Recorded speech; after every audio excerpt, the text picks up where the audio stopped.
when you first heard it, you were like, come on, that's conspiracy. Because, I mean, who names something Agenda 21? I mean, when I flew into the Seattle airport one night, and the Department of Homeland Security actually paints their helicopters, I'm not kidding, black. And I'm like, come on, guys. Really, you've got actual black helicopters. So I didn't believe it. And we started doing our research, and it's so overwhelmingly out in the open. You can't believe that nobody else is looking. For everyone here tonight not familiar with Agenda 21, I would suggest that this is the beginning of your learning curve, not the end. Good evening, I'm Rosa Corey. I'm the Executive Director of the Post-Sustainability Institute. And I'm glad to be here tonight. It's an important night because we're drawing something out of the shadows. And it's important to talk about it. It's not a conspiracy theory, it's a conspiracy fact. This is Agenda 21. This is the United Nations plan. It's a 300-page, 40-chapter plan. And ICLEI was created in 1990 prior to this plan's adoption to implement United Nations Agenda 21, Sustainable Development worldwide. Sustainable development is a term that was defined by the United Nations, and all of these terms come out of the United Nations.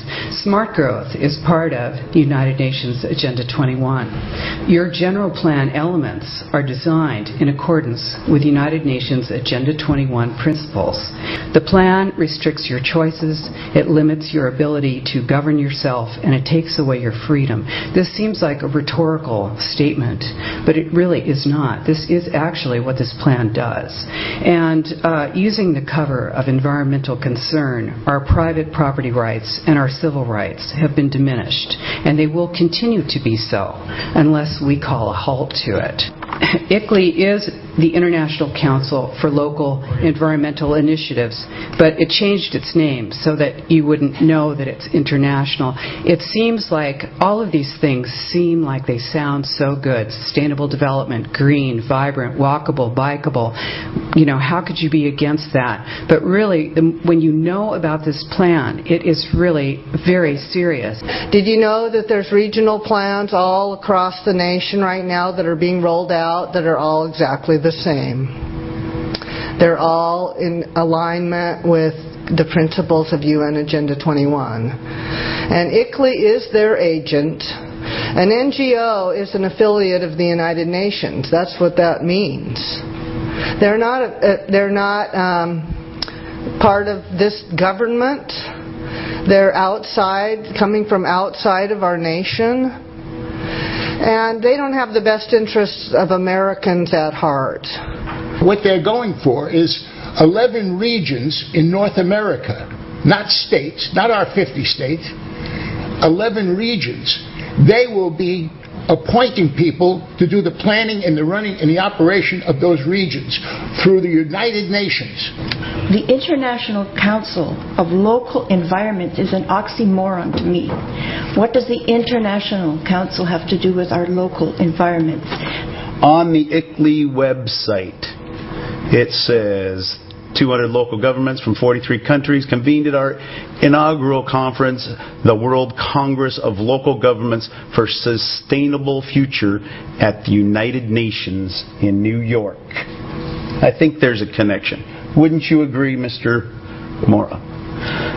I am patently against ICLEI and Agenda 21. And I urge the city, as a resident, to withdraw your membership. That's not to say give up your green programs. That's not to say give up striving to have a better environment. But disconnect from this organization. It is not good, folks. This isn't about green. Green is just the guise.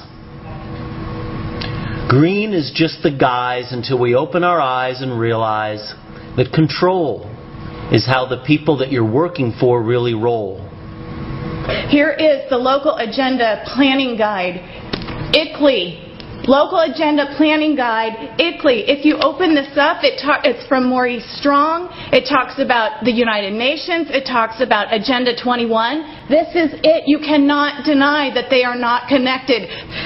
Neither the United States Congress nor the American people have voted for Agenda 21's implementation. They are there to indoctrinate people on the local level and bring it up through the state until it's a reality. And these people are all here tonight because they sense the same jeopardy. I hope that you understand this is bigger than all your tree questions and your trash proposal or anything else. Thank you. Former President of the United States, George Bush Sr. said, effective execution of Agenda 21 will require a profound reorientation of human society, unlike anything the world has ever experienced. A major shift in the priorities of both governments and individuals, and an unprecedented redeployment of human and financial resources. Dixie Ray, former Washington State Governor and Assistant Secretary for Oceans and International Environmental and Scientific Affairs, stated, Agenda 21 seeks to establish a mechanism for transferring the wealth from citizens to the third world. Fear of environmental crisis would be used to create a world government and UN central direction.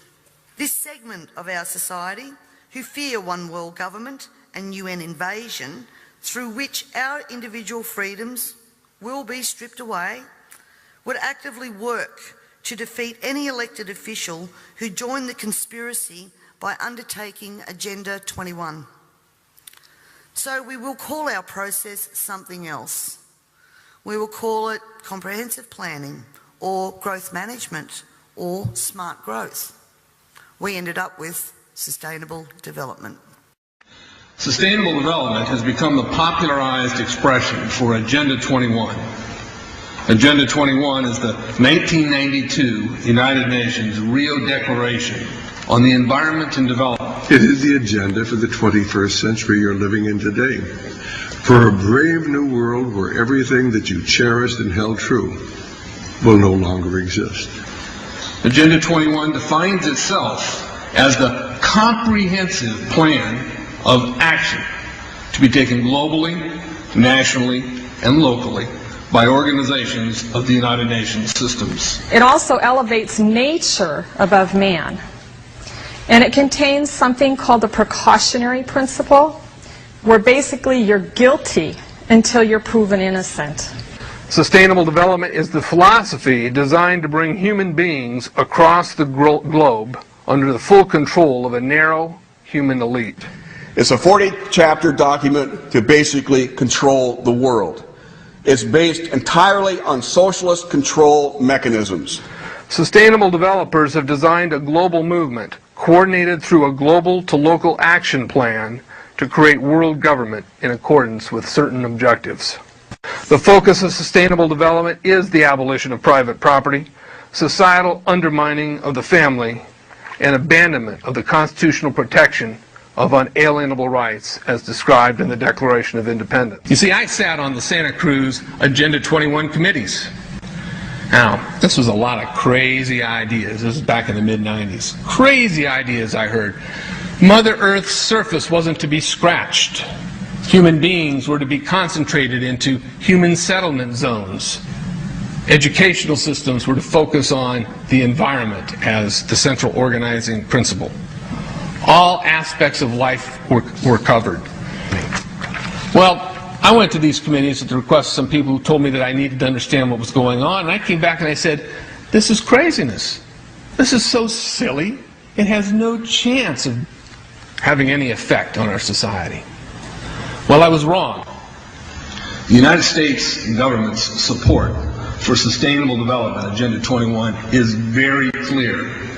In 1992, while the Rio Conference was going on, George Bush, then president, was there where he executed the Agenda 21 protocols on behalf of the United States and brought it back to Washington, D.C. Within a year, Bill Clinton, by executive order, no congressional review, established the President's Council for Sustainable Development. In Santa Cruz, we've got a 2-lane freeway system. We need 4, but what we're getting is hundreds of millions of dollars of federal money to take a dilapidated rail line that Southern Pacific wants to put in the hands of somebody else so that a commuter line can be built along the railroad track. That'll be followed by 14-story buildings where people will live and stack them and pack them units, where developers or so-called sustainable developers will build these high rises with federal dollars. It's a partnership between selected developers building this new world order and the government using the American taxpayer dollars in order to do it. This is a map of the Wildlands Project. To explain the map, the red are areas that are to be off limits to human beings. No resource development, no human activity. If you live there, you won't. Coming up, if you don't live in a major metro area, you might want to pack your bags. Years ago, moving to the suburbs was a sign that you were making a better life for yourself and your family. But our next guest details a government report suggesting there may be a long-term plan to change all that for you. The effort to, quote, Manhattanize America. If you live in the suburbs, don't get too comfy.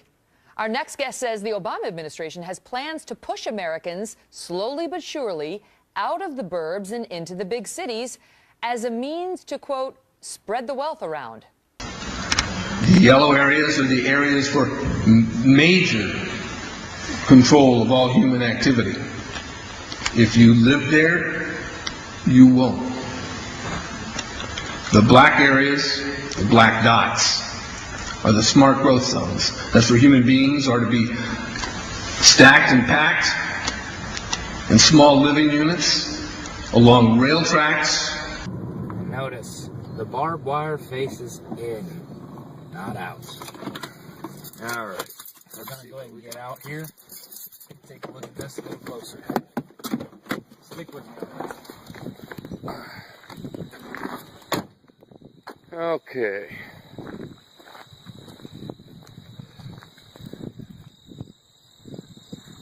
And these buildings are pretty massive. They could hold a whole lot. Basically, there's 1, 2, 3, 4, all the way down there. There's another one over there and one in front of that. So there's 6 big buildings. And then you notice each of the doors are numbered. W01, W02, W03, warehouse being labeled E-211. And again, we'll get a closer look at the barbed wire here.